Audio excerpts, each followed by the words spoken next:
Labelexpo 2023 is going to be a really amazing show. It's the first time that we've got together as a European Label Expo since 2019. So obviously there's been a lot of innovation since then. Some label converters from Europe were lucky enough to have visited our Label Expo show in Chicago last year. So they would have seen a lot of these new developments, but for most converters in Europe and surrounding regions, this will be the first time that they've seen this new technology. So what are the kind of key trends that we can expect to see at the show? I think the first one is to look at developments in Flexo. So there was no Flexo in Chicago, Label Expo Americas last year. There are many people to say, well, you know, is Flexo dead? Is digital going to take over? Now, there are a lot of good reasons why there were no Flexo presses at Chicago last year. There were production bottlenecks, difficulty getting components and such like. So, but if you look at this show, the Label Expo in Brussels, there's going to be a lot of very interesting new Flexo. And this is not the kind of legacy Flexo presses. This is a super modern Flexo machines, which in many ways are starting to compete against digital. So, you know, if you look at the crossover point between digital and Flexo, Flexo is moving this way as digital moves that way. So the kind of boundary between the two is constantly shifting. And the key technology there is really automation. So you're going to see a lot of highly automated machines at Label Expo. You'll see automated pressure setting, automated register control. You'll see more use of extended color gamut printing. We also have a very interesting ECG presentation every day on the automation arena. But what this means is that you're not washing down the press between jobs. We have automated color management. You're even going to see an automated job change on a Bob's Master M6 press. So you'll actually see two Flexo plate cylinders being exchanged. So very interesting developments. If you look at for example, what Omet is showing, it'll be the first exhibition showing for the K-Flex machine. This is interesting because it's a highly modular press. It's all about fast changeover of printing and converting units. We're going to see from very interesting developments as Flexo gets wider as well. So we've seen wider presses before, but this show is really going to be, you know, I think, a whole new level. We're going to see the first showing of the Nilpida FA26.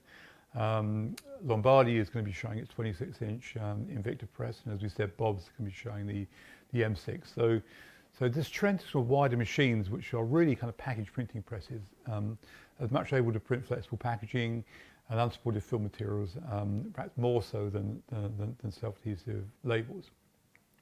So what we're seeing, I think, is if you like, on the kind of, we probably won't see much more of the just simple 8-color Flexo presses, inkjet, and the other digital technologies will take that market.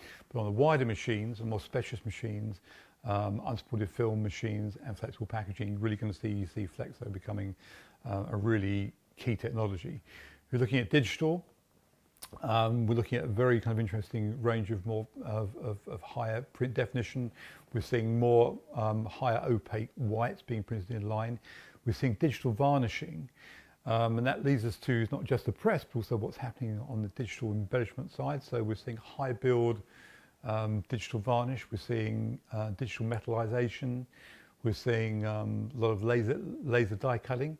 But not just laser die cutting, we're seeing high-speed semi-automated die cutting units, 150, 160 meters a minute, automatic plate loading, automatic plate ejection.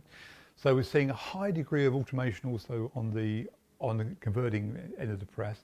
And we're also seeing potentially now as the kind of, you know, not everybody likes to use the phrase lights out, but, you know, you can kind of see a situation where you're going right from the file through to the converting machine without any manual intervention, you know, including increasingly sophisticated AI-driven inspection systems. And you'll see something like this on the automation arena at Labelexpo. So I do urge you to go and see that lights out workflow. So if we look at if we turn to materials, sustainability is going to be the key feature there. You'll see increasing use of post-consumer recycled plastics, and also more use of post-consumer waste. And so to try to drive the circular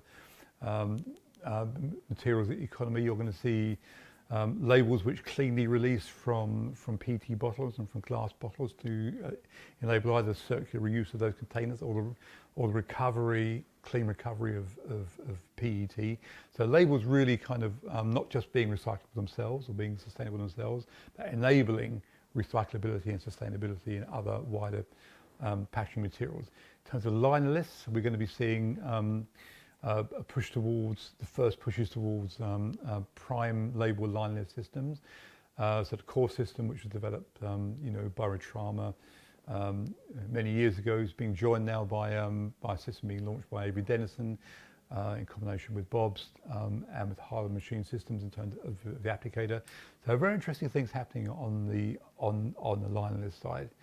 I think finally, if we look at something which is kind of not neglected, but we tend to pass over a little bit, is in terms of workflow automation. And we see very, very many ways in which this is being implemented by different suppliers at Labelexpo. But what it is doing is it's basically making the printing press and the equipment, if you like, kind of nodes on an automated network. So, no more we're going to have like job bags with kind of, which you open up and there's a proof in it and this and that, and I'm keying the information into 3 separate machines. All this is going to be driven by factory automation systems, automated color management in the cloud. So we're going to see end-to-end color management. So a designer basically knows exactly what the press is going to print. Those profiles are going to be digitally available. So, color is going to become something which is highly automated.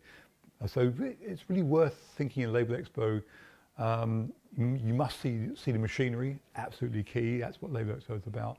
But also take a walk down the aisles, and have a look what's happening in terms of the new materials, new inks and varnishes, new coatings, and new automation software systems. It's going to be a very, very exciting show. Personally, I can't wait to be there and look forward to seeing everybody at Labelexpo 2023 in Brussels.